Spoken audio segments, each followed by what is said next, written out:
1932 में ऑस्ट्रेलिया एक ऐसी जंग शुरू कर बैठा था जो ना किसी मुल्क के खिलाफ थी और ना ही किसी ग्रुप के खिलाफ थी। जी हाँ, ये जंग थी एक बेजुबान ईमो नामी परिंदे से, जिसने ऑस्ट्रेलियन मिलिट्री को दिन में तारे दिखा दिए थे। If we want one of your cars, we'll certainly let you know. Raised up over the heads of corn. Well, instead of the birds ruining the farmers, it seems the tables are turned. पहली जंग अजीम के बाद दुनिया के तकरीबन तमाम ममालिक एक डिप्रेशन से गुजर रहे थे और ऑस्ट्रेलिया भी इसकी जद में आ चुका था। मार्केट में मुनासिब रेट ना मिलने की वजह से वहाँ के किसान फसल उगाना छोड़ चुके थे।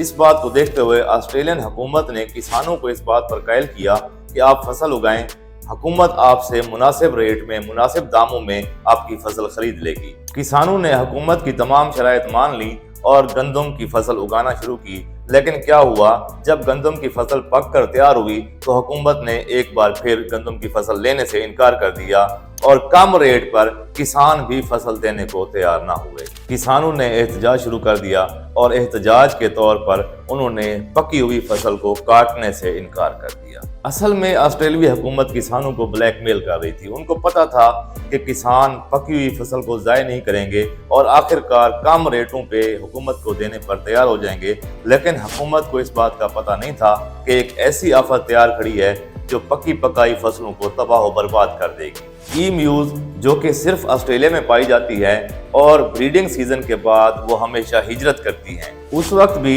जब वो हिजरत की गर्ज से इनलैंड एरिया से कोस्ट की तरफ जाना शुरू हुई तो उनको वेस्टर्न एरियाज में गंदम की तैयार पकी पकाई फसलें नजर आईं। 20,000 ईम्यूज का टोला इन पकी हुई फसलों में घुसा और खाने के साथ साथ फसलों को तबाह बर्बाद करने लगा। 5.5 फीट लंबा और तकरीबन 45 किलोग्राम वजनी ये परिंदा एक दिन में 2 किलो तक खुराक आसानी से खा लेता है। 20,000 ईम्यूज के इस टोले ने एक दिन में 20 से 25 एकड़ गंदम तबाह कर दी। किसानों की भरपूर कोशिश के बावजूद भी वो इन ईम्यूज को अपनी फसलों से ना निकाल सके, क्योंकि वो एक फसल से दूसरी फसल में घुस जाती थी। एक हफ्ते के अंदर तकरीबन 300 से 350 एकड़ रकबा पर खड़ी फसलें जब तबाह बर्बाद हो गईं तो हुकूमत को बहुत ज्यादा मामले की संगीनी का एहसास हुआ और उसने मिलिट्री ऑपरेशन का आगाज कर दिया। ये एक बहुत ही अजीब ऑपरेशन था जिसे मीडिया ने द ग्रेट ईम्यू वार का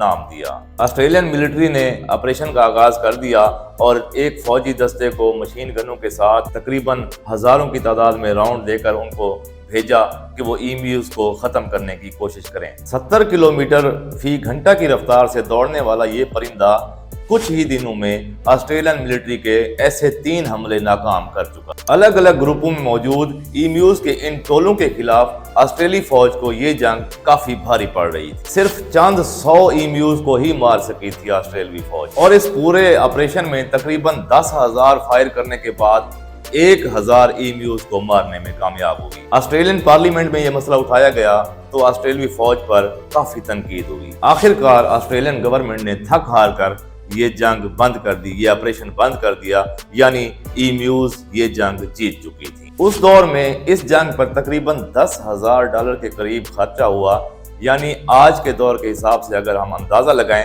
तो $1,00,000 से भी ज्यादा बनते हैं। वक्त गुजरता गया लेकिन ईम्यूज की तादाद भी बढ़ती गई और ऑस्ट्रेलियाई किसान हर साल भारी नुकसान बर्दाश्त करते रहे।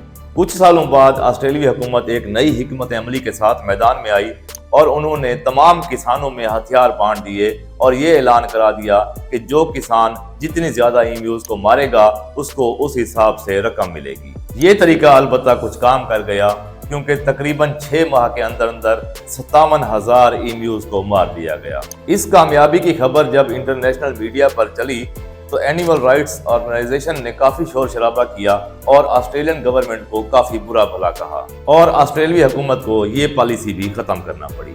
उस दौर में जब 1932 में ऑस्ट्रेलियाई फौज 20,000 के टोले पर काबू नहीं पा सकी थी और आज अगर हम ईम्यूज की तादाद का अंदाजा करते हैं ऑस्ट्रेलिया में तो ये 6 से 7 लाख के करीब बनती है और किसान अपनी फसलों के चारों तरफ एक बाड़ लगा कर रखते हैं।